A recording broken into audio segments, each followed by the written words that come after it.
Hoje é dia dos pais, e eu queria trazer uma palavra que sempre fala ao meu coração. O Diego foi feliz, ele disse que uma das coisas da identidade dessa igreja é a paternidade, e o nome da igreja é sugestivo. Abba é uma expressão usada no Pai Nosso.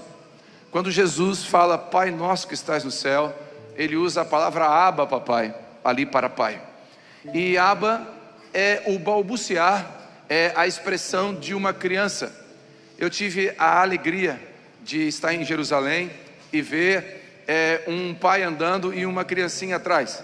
E eu achei lindo que o pai andava e a criancinha, ele dizia, vem filho, ele dizia, Abba, espera, Abba, Abba.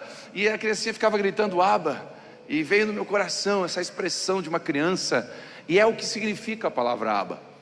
Então, a nossa identidade tem a ver com isso. E é claro que não é apenas isso, a identidade maior da igreja é ser uma representação do corpo de Cristo e do reino de Deus na terra. Mas como igreja, tendo essa identidade, hoje dia dos pais, eu peço permissão para falar de paternidade, para tratar desse assunto, falar um pouquinho sobre isso. Eu quero ler um livro, antes de começar eu queria ler com você, livro de Lamentações. Por favor, abra comigo, Lamentações capítulo 5, versículo 1. Alguém sem graça vai dizer que Lamentações é o livro dos vascaínos, mas não tem nada a ver, isso aí é perseguição. Então abra aí Lamentações de Jeremias, capítulo 5, versículo 1.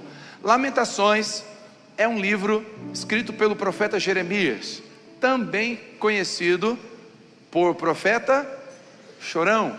Era um profeta que lamentava muito. E aí você pensa, então esse cara vivia pecando. Não, lamentar não é pecado, murmurar é pecado. Vou repetir, lamentar não é pecado, murmurar é pecado. Qual a diferença de murmurar e de lamentar, pastor? Quando você lamenta, você fala para Deus da dor do seu coração e do que você está vivendo, e não tem pecado nenhum aqui. Quando você murmura, você fala para Deus que as coisas não estão como deveria ser, dizendo que no lugar de Deus você faria melhor. A palavra murmurar no original significa, no seu lugar eu fazia melhor. Então quem é um murmurador? É aquele que diz, está tudo errado, eu faria diferente. Então você é um murmurador. Agora se você está dizendo, está doendo, você não é um murmurador, você é um lamentador. E lamento não é pecado. Lamentar para Deus não é pecado, chorar para Deus não é pecado. Então o livro de Lamentações começa assim, capítulo 5, versículo 1. Lembra-te, Senhor, do que nos tem sucedido. Considera e olha para a nossa desgraça. A nossa herança passou para estranhos, e as nossas casas a forasteiros. Órfãos somos, sem pai. Nossas mães são como viúvas. Tá bom, até aqui. Então Jeremias está lamentando. Jeremias está diante de Deus, e diante de Deus ele fala, Senhor, olha a desgraça da nossa vida.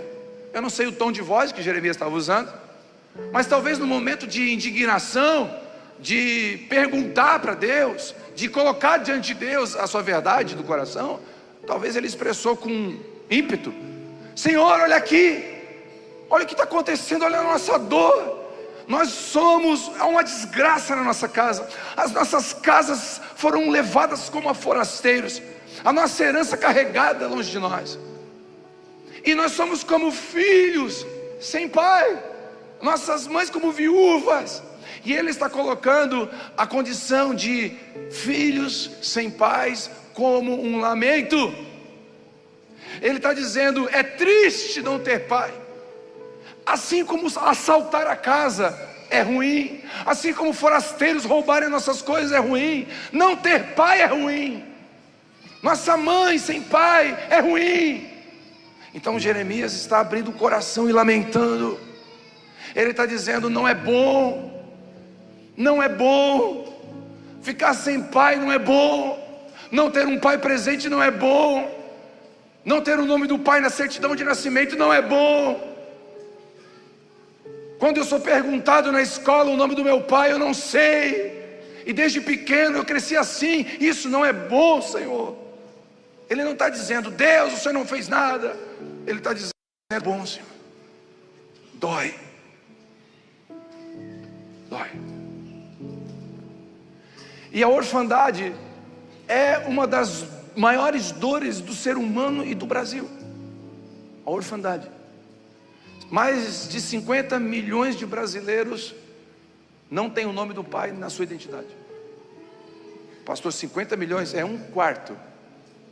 Um quarto do Brasil não tem o nome do pai na certidão de nascimento ou na identidade. Talvez alguém aqui se identifique, se enquadre.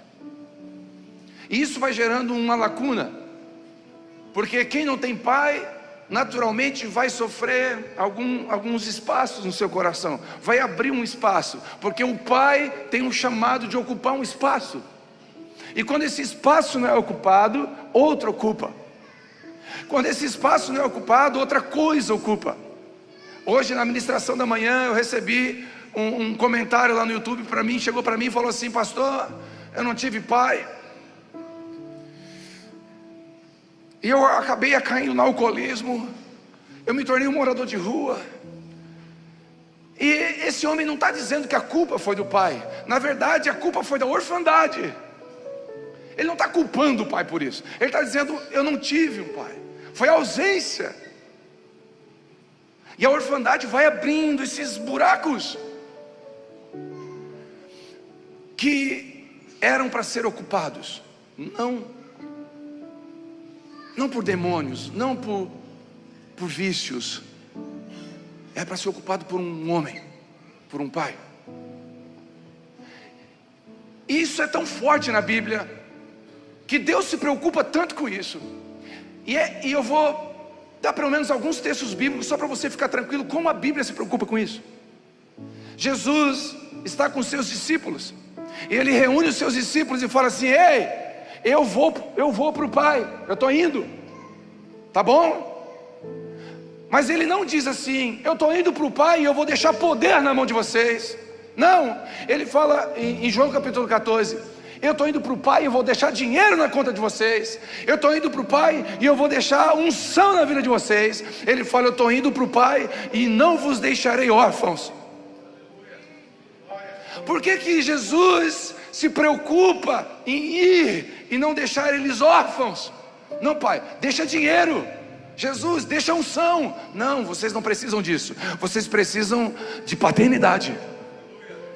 Jesus está dizendo: eu vou, mas você não precisa de dinheiro, de unção, você precisa de paternidade, porque quem tem um pai, a unção e dinheiro vai completar aquilo que já está completo,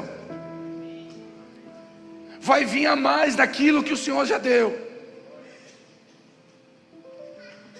Jesus se preocupa e Ele diz: eu vou deixar vocês com o coração cheio de paternidade. O Espírito Santo vai vir. E a Bíblia vai dizer que o Espírito Santo nos levaria, apresentaria Deus como Pai, porque a Bíblia diz que o Espírito clama, o Espírito Santo clama: Abba, Pai. O Espírito Santo nos ensina, nos leva a ter um filho de paternidade, um coração de paternidade. O Espírito Santo convenceria nós que somos filhos. Jesus, no Evangelho de João, mais de 15 vezes ele fala: eu vim apresentar o Pai. Então Jesus não veio nos salvar? Claro que veio, mas como que Ele nos salva? Apresentando o Pai, e dê-lhes o direito de serem filhos de Deus. Deus não deu o direito de sermos evangélicos, nos deu o direito de ser filho de Deus, através de Jesus. A Bíblia é uma carta de um pai para os seus filhos.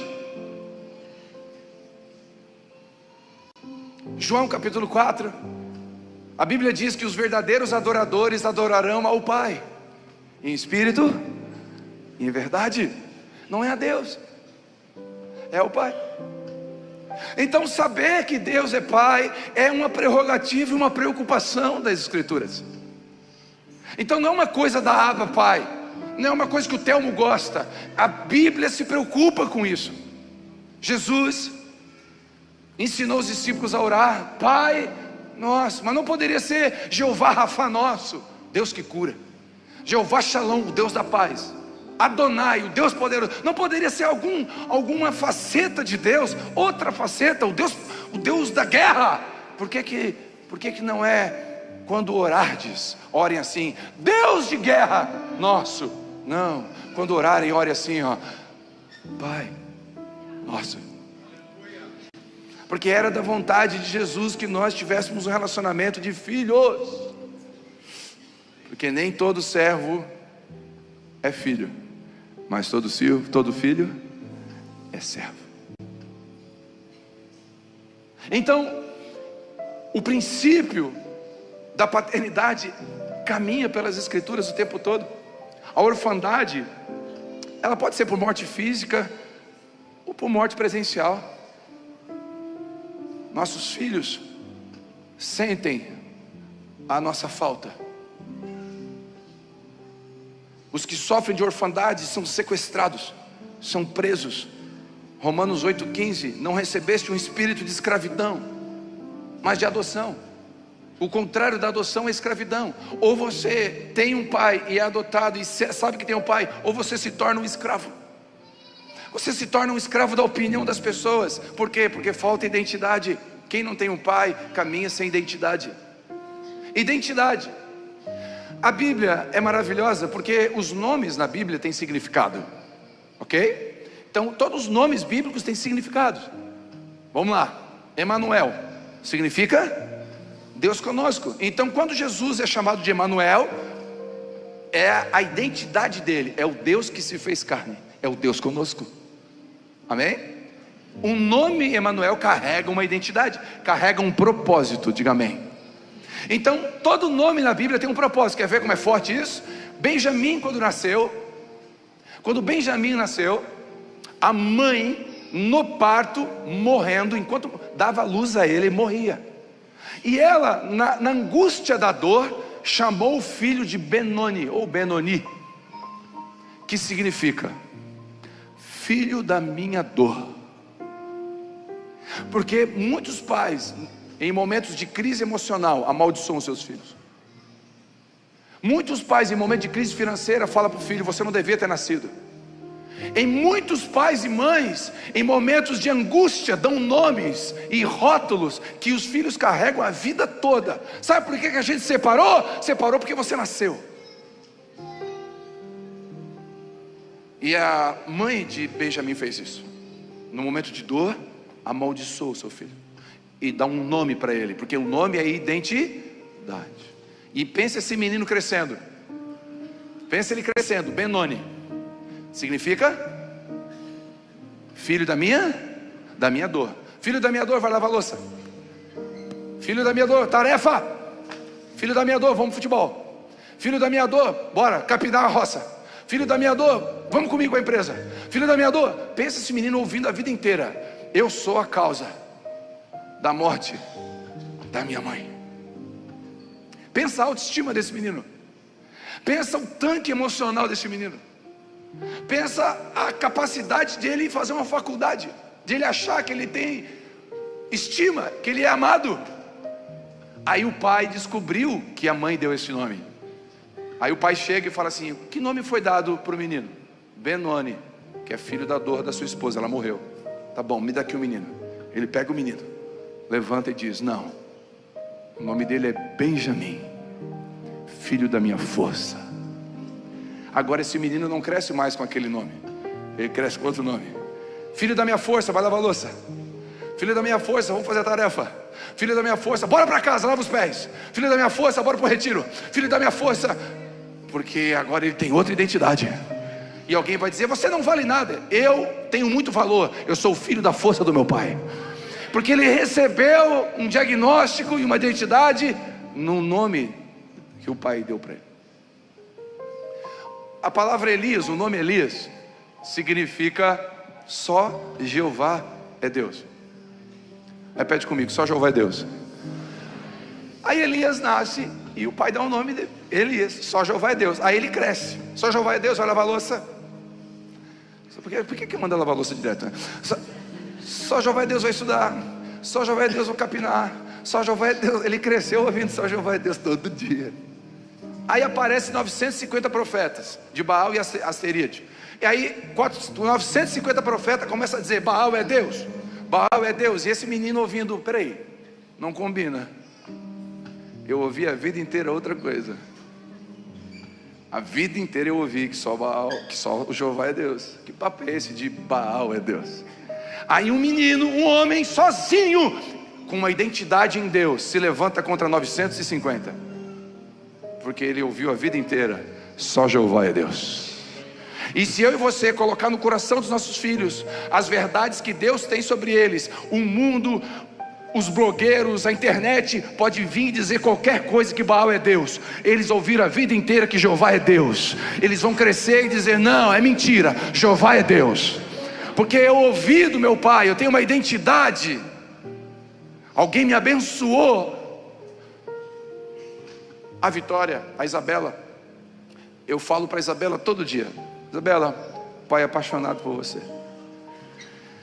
Aí eu falo assim: Isabela, eu vou te falar uma coisa agora que agora tu vai ficar assustada. Ela assim: pai, tu é apaixonado por mim, né?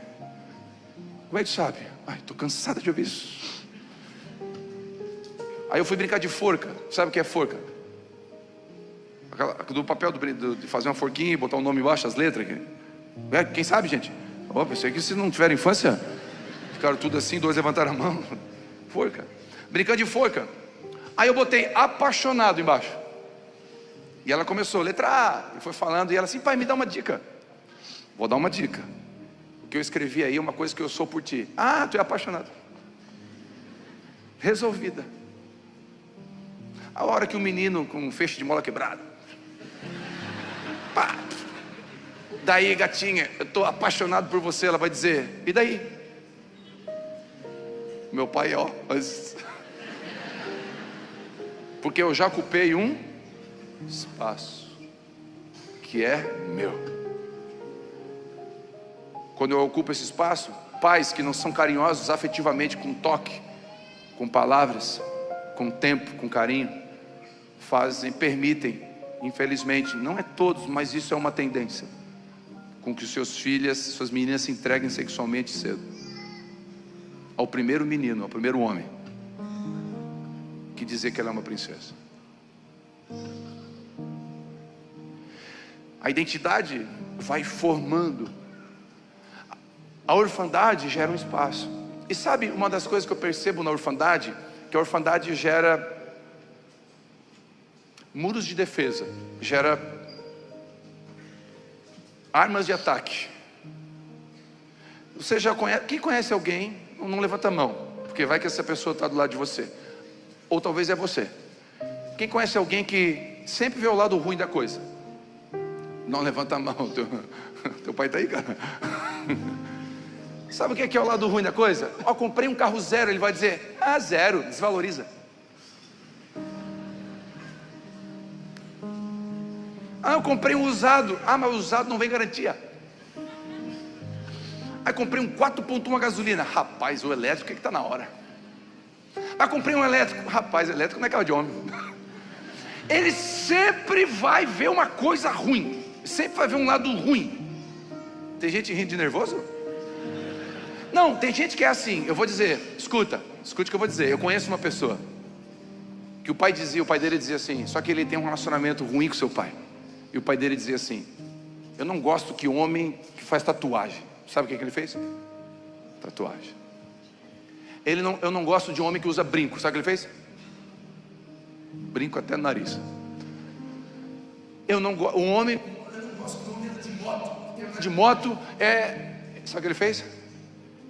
Quebrou 2 vezes a perna, mas comprou moto. Sabe o que eu vejo nesse jovem, nesse homem, fazendo tudo o contrário que o pai dizia? Ele se armou, porque ele tem um problema com paternidade, e ele está armado. No final, esse homem só está dizendo assim: pai, olha para mim. Aí você vê um menino, cabelo metade azul, metade amarelo, piercing em tudo quanto é lugar, uma roupa escandalosa, um negócio tudo assim, tu olha assim, parece um pavão, corpo parece um gibi, tudo tatuado. Aí você pensa: meu Deus, que coisa estranha. Sabe o que tem ali? Tem uma menina lamentando, dizendo assim: alguém me olha. Pode ter certeza, 90% dos casos tem uma ausência paterna. Essa menina, esse menino está dizendo: por favor, alguém me observa. É alguém que está numa prisão, só quer ser solto. Eu recebi um menino no projeto Pelotão Esperança. Eu já contei aqui o testemunho. Um dia eu quero trazer ele aqui para provar que é verdade. O Wellington da Silva, já contei o testemunho dele. Eu cuidei desse menino. Quando ele chegou lá, ele era tão endemoniado que quando eu orei por ele, saiu o menino.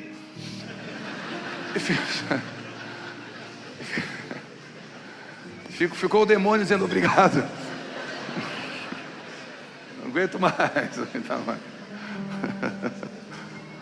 O Wellington, com 9 anos de idade, batia em menino de 14. Ele era desse tamanho, tinha 1,20 m. Ele era um toquinho, mas brabo. Uma semana de projeto, um projeto que eu cuidava social, lá no quartel. E esse menino chegou, eu já estava 8 anos no projeto, foi o menino mais difícil que chegou. E olha que os meninos lá, era menino difícil. O Wellington. Eu disciplinei ele, botei ele em disciplina, tirei coisas, fui fazendo tudo que eu podia, assim, para deixar ele, exortando ele, corrigindo ele, tudo que eu podia, tudo que estava no meu alcance. Puxei na orelha, tudo que eu podia, no meu limite. Não deu. Um dia ele estava sentado, vendo os amiguinhos jogar bolinha de gude. Quem sabe o que é bolinha de gude?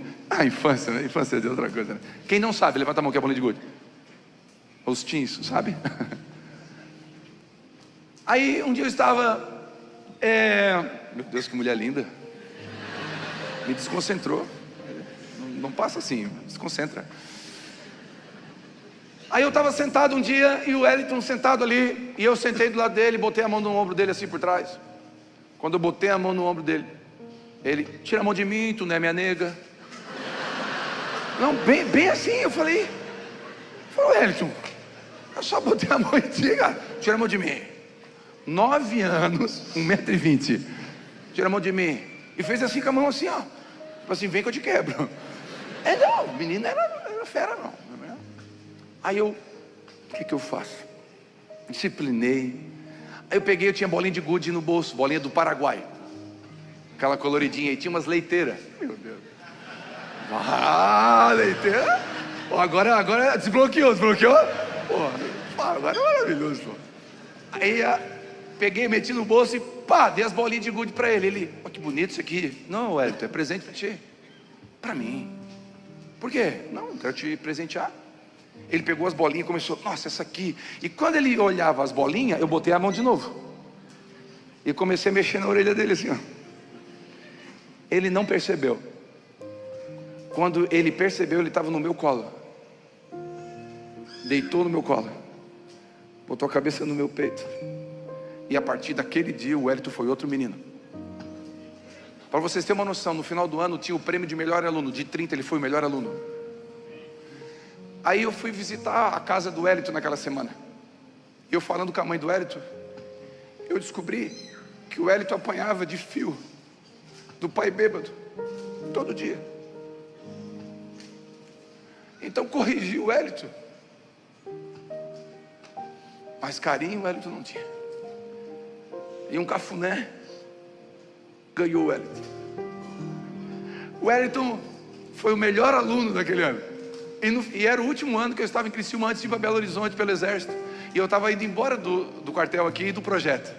E aí eu estava fazendo a parte, né, de orador da cerimônia. O prefeito de Criciúma estava lá, com uma bicicleta na mão, que era o prêmio para o melhor aluno. Uma bicicleta, meu irmão.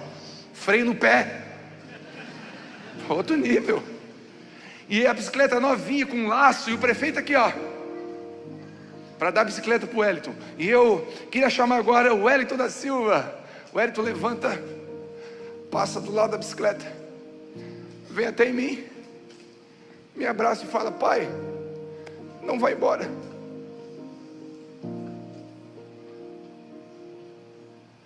O Wellington está casado, o Wellington está crente, o Wellington tem filhos, o Wellington é uma bênção.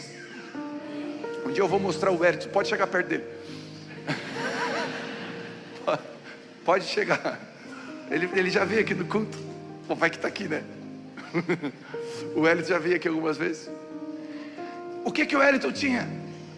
Uma orfandade de pai presente, que não sabia dar carinho, só sabia bater. E o Wellington abriu um buraco de rebeldia. Por que eu estou contando isso? Porque tem gente aqui que todo mundo chama de rebelde, mas no fundo, você é só um Jeremias, lamentando. Eu sou como um órfão sem pai. No fundo, você é só um Jeremias dizendo: alguém por favor me olha.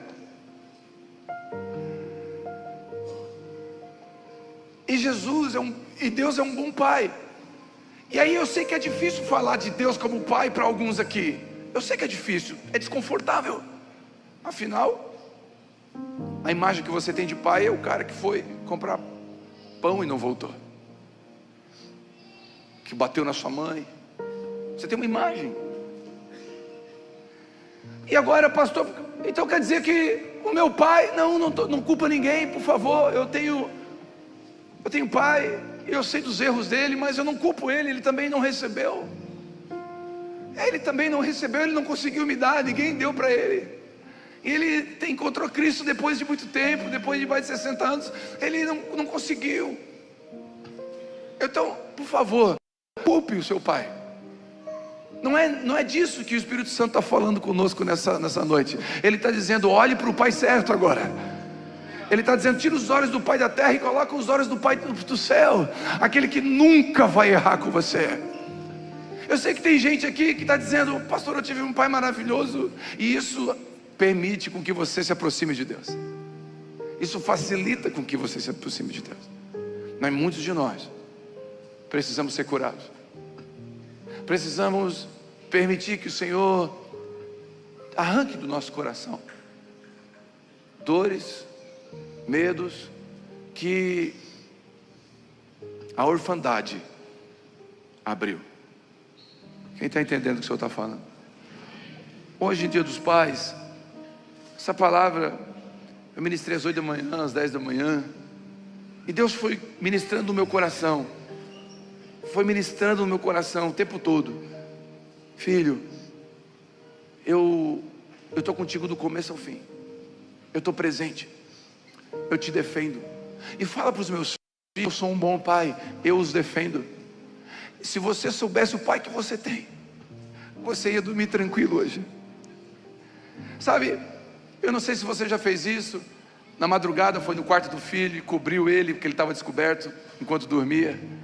Você nunca viu no outro dia de manhã no café o filho aparecer no café e dizer: pai, obrigado porque você me cobriu ontem à noite? Não, o filho não fala isso porque o filho nem viu. Você nem tem noção de quantas vezes Deus te cobriu, você nem viu. Se você soubesse o pai que você tem, quando ele fala assim, a Deus fala assim: eu não faça isso, é porque ele te ama. O Marco, meu genro, estava falando que um dia ele ganhou um patinete. E o patinete, para te poder andar reto, tinha que andar assim com o volante, todo ferrujado, todo fora da curva. E o pai dele, com a sabedoria de um pai, falou: olha filho, pode brincar, mas não desce o barranco. Aí você pensa, o que é que ele fez? Parece que é o contrário o efeito da fala. Não sobe o barranco, ele ouviu: sobe o barranco. E ele subiu primeiro uma parte do barranco, desceu 2 metros, não deu nada, o pai está errado.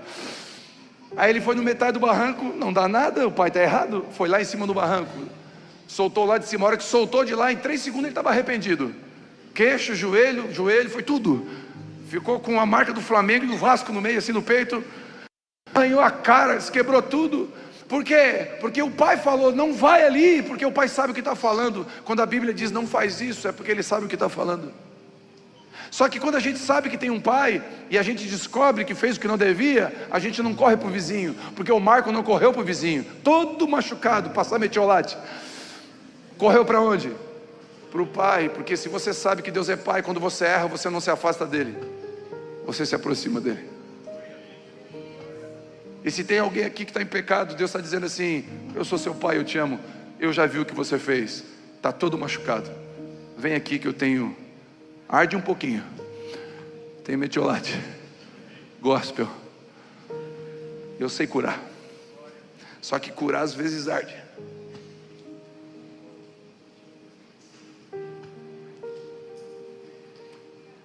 Quando eu entendo quem é o meu pai, que Ele está comigo do começo ao fim, Ele me protege, Quando Jesus está na cruz, preste atenção nisso, Jesus está onde? Ele está morrendo, ele está lamentando na cruz, e na cruz ele lamenta: Deus meu, por que me desamparaste? Ele lamenta, ele está num processo de lamentação, ele se sente sozinho, porque os pecados meus e seus estão sobre ele. Então Deus se separa do Filho por um instante. Então quando a gente está ali, Jesus está na cruz, ele fala assim: Deus, em tuas mãos entrega o meu espírito, sim ou não? Não, ele fala: Pai, em tua mão entrega o meu espírito, porque do começo ao fim o que a gente precisa é de um pai. Um pastor amigo meu contou um testemunho, ele mora perto de 101. E aí, um amigo ligou para ele: pastor, você está em casa? Estou. Você pode socorrer os meus filhos? Como assim? Não, meus filhos capotaram o carro aí perto da tua casa na BR-101. Eu vou levar 1 hora para chegar. Tu pode chegar lá antes? Aí ele, claro, se arrumou, foi rapidinho, 20 minutos chegou lá. Quando ele chega lá, vê 2 adolescentes, 19, 20 anos, sentadinhos assim no meio fio, tudo assustado, o carro capotado, polícia. Ele chega: vem cá, está tudo bem com vocês? Teu pai ligou para mim. Não, pastor, obrigado, está tudo bem, foi só material, foi um susto, só um pequeno susto, a gente está, graças a Deus, assim, olha, está tudo bem, obrigado pastor, obrigado, está tudo bem. Aí ele: tá, tudo bem. Aí chega o pai, encosta o carro a 100 metros assim e abre a porta. Quando o pai abre a porta, ele sai correndo: pai, pelo amor de Deus, foi uma loucura, pai, a gente quase morreu, pai. Aí ele ficou: foi só material. Não, porque você não lamenta para os homens, você lamenta para o seu pai. Você não lamenta para o Instagram, você lamenta no quarto para o seu pai. Quem sabe que tem pai sabe para quem chorar. Quem sabe que tem pai sabe para quem pedir. Quem sabe que tem pai sabe quem protege. Não tem que abrir o seu coração para quem não é o seu pai. As nossas lamentações é para o pai. Um dia a Vitória, eu fui buscar ela na escola, estava fardado. Eu chego lá, a Vitória entra no carro e fala assim: pai, aquele menino ali na grade, o menino na grade assim, aquele menino na grade da escola me chamou de feiticeira. Aí eu falei: filha, ele não sabe nada, filha. O que o pai disse para ti que tu é uma princesa? Não, pai, eu sei que eu sou uma princesa, mas ele me chamou de feiticeira. E nisso eu já arranquei o carro e fui sair. Pai, o senhor vai embora? Filha, vamos para casa, não precisa, o que eu vou fazer? Não, pai, eu falei para ele, pai, que eu ia te contar e tu ia me defender. Na hora que ela falou isso, me deu uma raiva. Eu voltei o carro. Não, voltei o carro. Sabe aquela hora que a gente não está bem? A partir de agora tudo é perigoso. Eu voltei lá, baixei o vidro do carro, o menino na grade assim, eu falei: você! Ele... Abriu o vidro de trás: minha filha, você chamou ela de feiticeira, pede perdão para ela. Perdão. Ela assim: está perdoado. E subiu o vidro. Na hora que eu fui indo, ela me abraçou por trás. Ela ficou abraçada comigo até chegar em casa. Não tem a ver com falar com um amiguinho que falou mal. Tem a ver com senso de defesa. Alguém vai me defender. E eu quero te lembrar que você tem um pai. E o teu inimigo não tem poder contra o seu pai. Ele vai te defender do que for preciso. O diabo pode chamar você do que ele quiser. A palavra que está sobre você é o que vai prevalecer. E ele diz: você é meu filho amado. Você é minha filha amada. Você é o meu filho amado. Você é minha filha amada. Você é o meu filho amado. Ah, me feiticeiro. Não, você não é feiticeiro. Você é minha filha amada e meu filho amado. E deixa que eu resolvo. Nessa noite, o Espírito Santo está dizendo para mim e para você: você é meu filho. Você é minha filha. Está preocupado com o quê? Está preocupado com o quê? E quando a gente faz pequenas coisas para Deus, Deus responde. Não tem como falar de paternidade, não lembrar das minhas filhas. Eu lembro de uma vez que eu estava com um sapato furado, uma época com as vacas mirradas, magras. E o sapato estava furado e eu não tinha muito recurso para trocar. O furinho pequenininho, o que a gente faz? Papelão. Bota um jornalzinho, papelão e resolve. E aí ela viu o meu sapato furado e eu estava dando um dinheirinho para a Vitória. Dinheirinho, R$5 por mês, uma coisinha. E ela tinha um cofrinho. E ela chegou para a Vivi e falou assim: Mãe, o sapato do pai está furado, né? Tá, filho. Vamos lá comprar um sapato com meu dinheirinho? Ô, meu irmão. Quando ela chega lá em casa com o sapato na mão, o melhor sapato da loja, e eu descobri que ela comprou com o dinheirinho que eu dei para ela. Se ela pedisse a lua, eu laçava e trazia. Não tem coisa que ela pedisse para mim que eu não dava, porque não tem coisa que o teu pai não pode te dar. Mas ele espera você se entregar para ele primeiro, entregar o seu coração para ele como filho, amá-lo. Deus não tem filhos preferidos. Pastor, peraí, isso é heresia. Deus não tem filhos preferidos. Deus tem filhos que preferem Ele. Eu tenho certeza que os pais vão concordar comigo. Pai sincero, porque pai quer fazer média não vai concordar. Pai sincero vai concordar comigo. Tem um filho que tem mais de você. Que virou tenso, ficou um climão, hein? Ficou um climão agora. Tem filho que tem mais de você. Tem filho que tem mais tempo de você, que tem mais dinheiro de você. Tem filho, não quero causar confusão, mas tem. E não tem fazer média que não tem. Não é que você ama mais, ele tem mais de você. Por quê? Ele ama mais você. Ele está mais perto de você. Ele entende mais você. Ele obedece mais você. E quem obedece mais, está mais perto e ama mais, vai ter mais. É mentira o que eu estou falando? Eu sei que ficou um tenso agora, porque daí os filhos estão aqui ouvindo. Ah, pai, então quer dizer que é? Então tu sempre disse que não, mas então é. Sabe por que é? Porque Deus também não tem filho preferido, mas tem filhos que preferem mais Ele, que aceitam a paternidade dEle, que confia mais nele. Quer ver? A Isabela, ela não está aqui, né? Não posso, ela não pode ouvir isso, senão vai me quebrar. Não está aqui. A Isabela me pegou. Ela me pegou mais que a Vitória.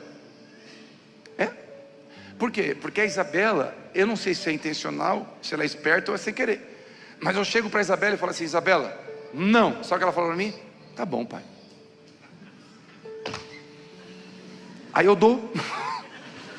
A Vitória não. Vitória não. Ela dizia: ai, pai, me dá. Aí eu endurecia, meu querido. Eu sou o pai, o que manda aqui. Não, pai, me dá. Não, já falei que não, pro carro. A Isabela, eu falo, a Isabela está no shopping: pai, isso aqui dá para mim? Não. Tudo bem, pai.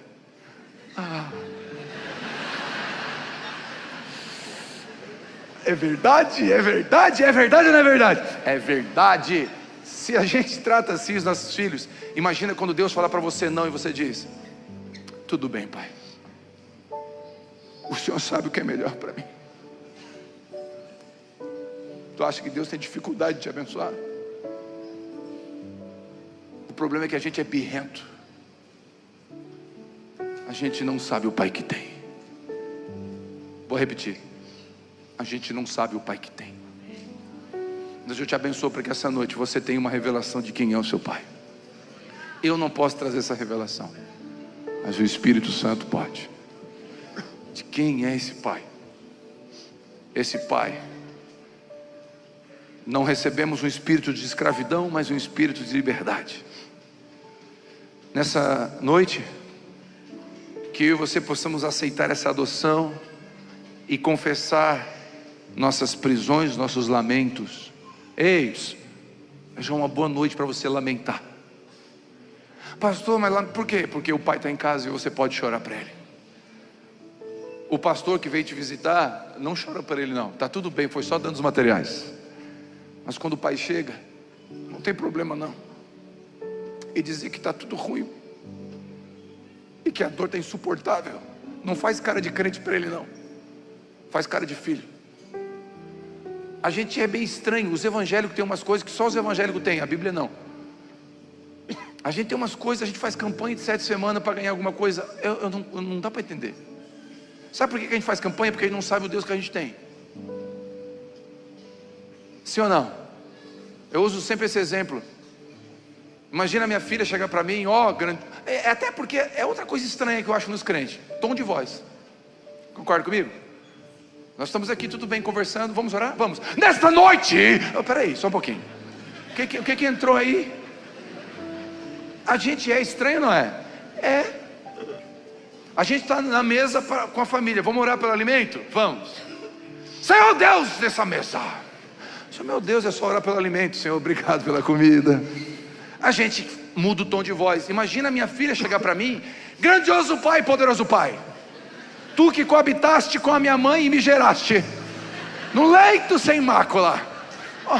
Eu vou dizer: filha, está tudo bem? Darei 7 voltas ao redor do Pai durante 7 semanas, e o Pai me dá um Kinder Ovo?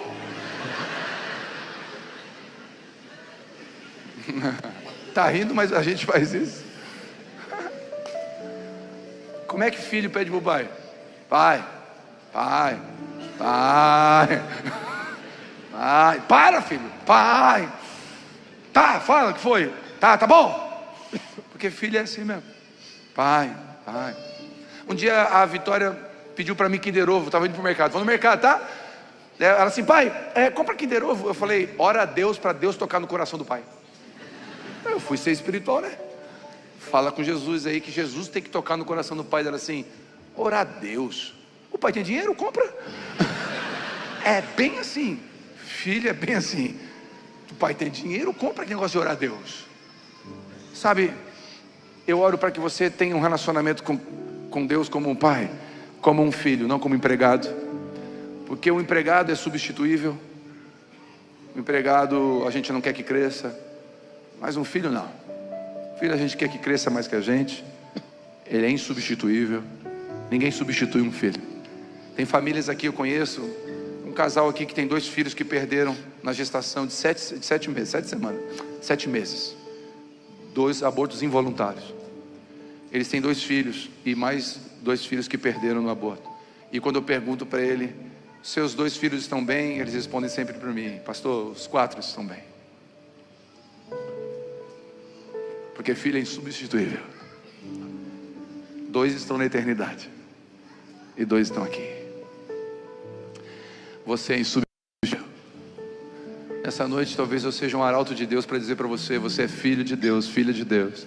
Talvez tem gente aqui que não precisa ouvir isso porque já sabe que é filho, mas tem gente que precisava ouvir isso essa noite. E no dia dos pais, o Pai do céu olha para você e diz: você é minha princesa, eu sou apaixonado por você. Eu amo você. Você é o meu príncipe. Eu amo você. Que nessa noite o Espírito Santo convença eu e você de que Ele é Pai.